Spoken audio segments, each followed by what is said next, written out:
I said it would be a minority Liberal government. That's what I told the folks around the table, and it turned out that it looks like that's the way it's going to be. So I guess if I was to say I called it, I called it. Well, I guess if you want to get into a competition, I guess I called it too, but I called it about a month and a half ago, quite frankly. Oh, and very good. Well, I get a feel for these things. I don't know where it comes from, but I have to confess that I'm a bit surprised at the loss locally of Dr. Stephen Ellis.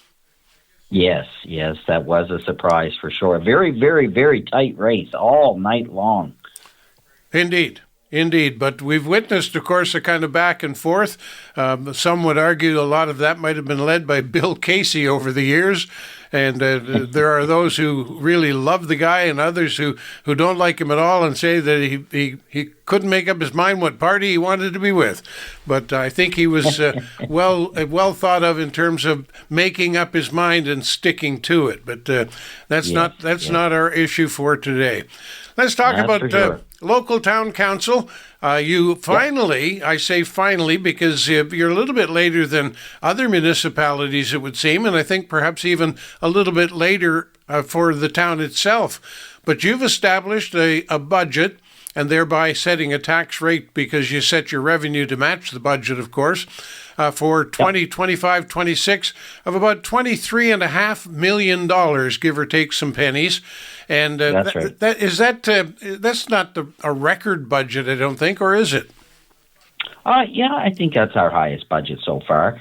I think that, when it comes to assessments, as they increase, so does the budget value, right, for all municipalities, unless they're dropping their rate. And right now, I haven't heard of too many municipalities who actually put in reductions in their rate. But anyway, that's how it works. And, of course, we talked about that last week, talking about the value of increasing assessment, but there's kind of two punches, well, 1-2 punch when it comes to that. New assessment, that is like somebody building a new house, opening a new business, a new industry, an assessment that wasn't there last year. That's the kind of new assessment or increased assessment that you like the best. The other people, of course, when they look at their assessment of their property compared to last year, when they see an increase in assessment, they don't like it. Because even if you do hold the tax rate, that means they're going to pay a higher tax. So it's a 1-2 punch all the time. And we talked also about the fact that you can have whatever you want in the town. The town council can say yes to every wish that every person brings to you, and set a tax rate based on appeasing all of the wishes. But then you end up with a town in which you can't afford to live. Well, exactly that. Yeah. So you got to pick your battles. That's for sure. Well, so sorry, go ahead.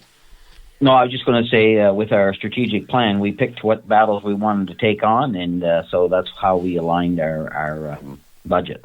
Let's take a look at some of the big-ticket items. We'll call them the battles that you want to take on. Correct me if I'm wrong, but it seems to me the most expensive aspect of operating your town is the cost of policing at $5.7 million. Yep, that's correct. And that's always been the case. Policing is one of the highest cost areas, I think, probably for all municipalities that have their own force. But that's the issue with changing demographics and social issues that go on and are developing now daily. You got to have a police force that knows what they're doing and are well-trained in what they're doing. So we're ensuring that our police force is supported not just with equipment, but also with the training that's needed. And, it's continuous, the training that they're requiring to do. Now, I believe you were part of all of the municipalities receiving a letter from the Attorney General. And in that letter, she wrote the suggestion that there may be some pricing rises coming down the pipe with regard to policing. This budget does not take into account that. That's something we're going to face yet down the road. Am I right? Potentially, yes. I think more for folks that have RCMP services, but because that they may be inclined to receive more increases. But certainly all policing may end up seeing some increase in costs. So it's a wait and see at this point. Well, that begs the question, of course, because you do have RCMP officers stationed within your community, and they do play a large role in your community. We know, of course, that Cumberland and the town of Oxford are paying exclusively for RCMP coverage. Are you saying that the RCMP that are there are not presenting you with a bit of a bill? No. I wasn't aware of that. We do not. Yeah, no. Amherst. We certainly share in services at times, but as far as us having to cover any costs associated with the RCMP in our budget system, we don't have that. There you go. And the budget, of course, is about the costs of doing business today. That would be your operational budget. There is, of course, a capital budget where you plan expenditures down the road. But there's one item, at least, that I see in your budget where you've actually set aside $500,000, $500,000 set aside for the future community center. So that comes out of the operational budget, goes into the kitty for the capital budget. Am I right? That's absolutely right, yeah. So you're thinking ahead in that regard, and I think everybody, of course, is looking forward to the day that you can announce plans for a new community center. Given that you're putting aside $500,000, there's been a lot of effort already to date. Is there any kind of new light to be shed on the prospect of a community center? Not really, Bill. We're not in a position to say whether it's a go or not yet. I'm hoping that we're going to be able to say something within the next few months, maybe hopefully prior to summer. But again, anything that we do is conditional on provincial and federal funding. And with us just going through this federal election, lots of folks are going to have to be assigned to their roles, and so, to actually have a green light, I'm hopeful it's by the end of the year that we have some indication by both provincial and federal governments that they're on board with their funding piece of this package. So I wouldn't get too excited just yet. We're still working through the jigs and reels, as people would say, and That's where we're at today. Maybe it's fortuitous then that Alana Hurtle has been elected for Cumberland Colchester, will sit on the government side as well, but that's another story. Also, looking ahead a little bit and looking back at the same time, your town has been taking some unique steps with regard to dealing with the housing shortage and the housing crisis, and you've done that again in your budget. You've set aside another $1 million for housing development. You're being very aggressive in that portfolio. Well, we've been fortunate to have been awarded, as I've mentioned to you in previous conversations, funding through the Housing Accelerator Fund. And so that money that we speak of will be certainly funded from that fund that we receive. So it's one of those circumstances where, as I explained previously, you have to achieve certain number of houses or doors, they call them. And if you achieve that level of doors the first year, then you get the second part of the funding the next year, and so on. So it's a growing approach to developing housing in municipalities, and we're just fortunate enough to be awarded a package. Now then, let's get down to the nitty-gritty here. The revenue and expenditures budget at $23.5 million, and you've decided, as you had forewarned, that you're not raising the tax rate, holding the tax rate where it was last year, and that would be $1.259 per $100 of assessment, plus some area rates. The commercial rate, of course, substantially more, $4.059 plus area rates. And for those who saw an increase in their assessment this year, that means they're paying a greater tax. Do you know, roughly speaking, what it turns into? Have you got a kind of percentage on the increase in assessment for existing properties?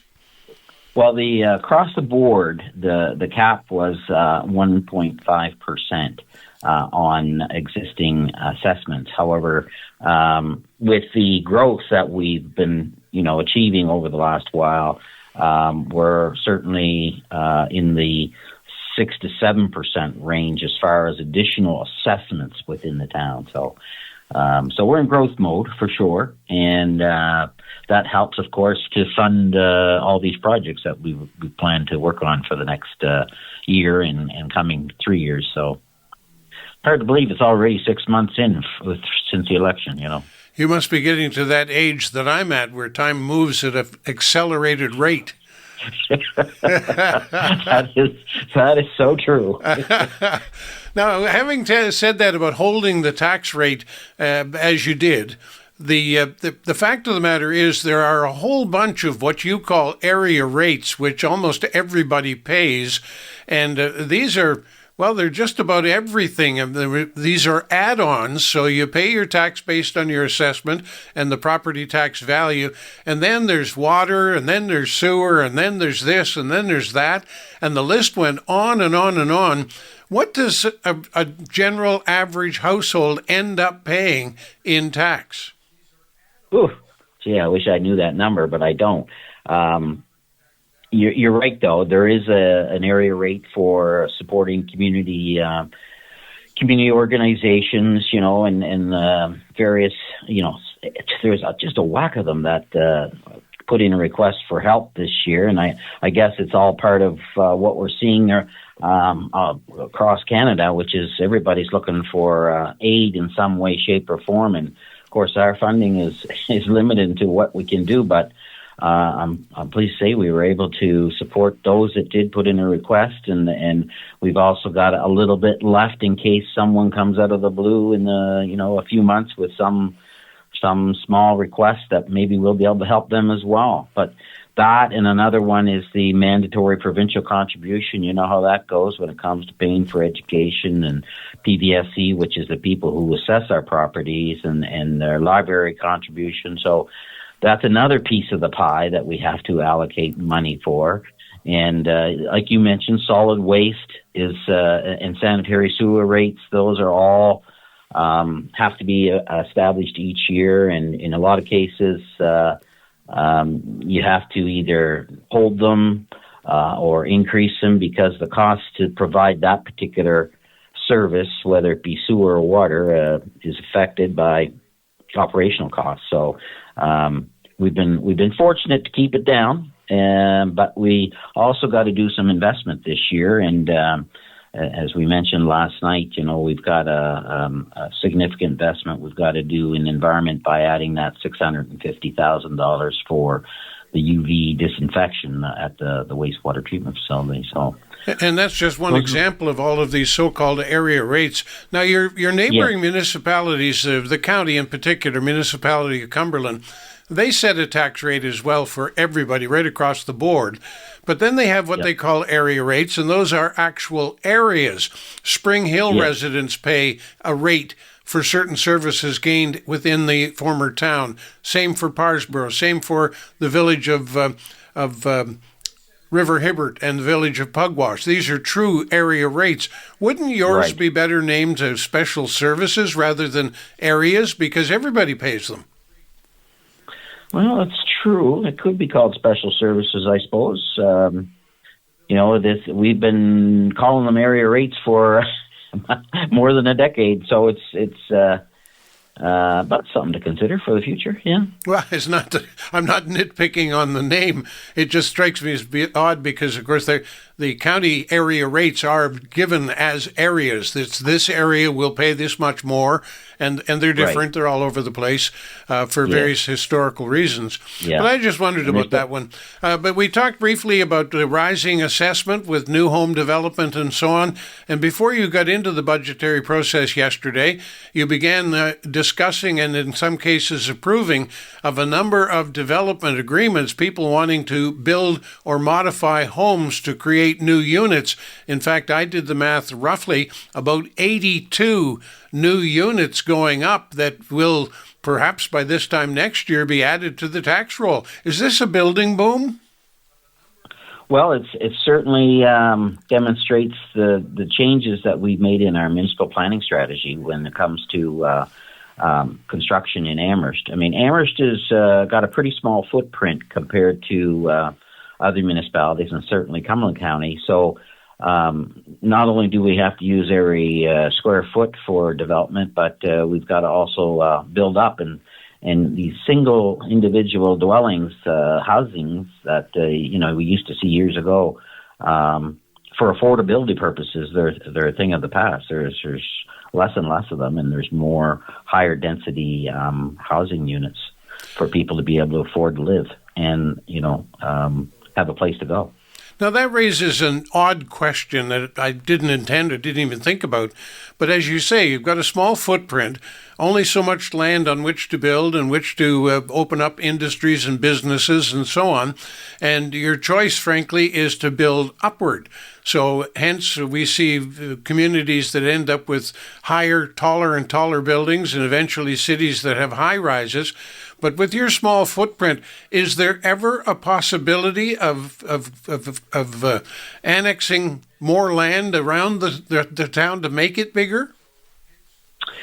Oh, annexing is just a whole heap of problems for us and our neighboring communities. So what we did out in, and I'm going to give credit to the past council on this, because they're the ones with the staff that developed this agreement with Cumberland County on how to trade some land for development for other types of development. So, I think that the best way is to work with your partners, and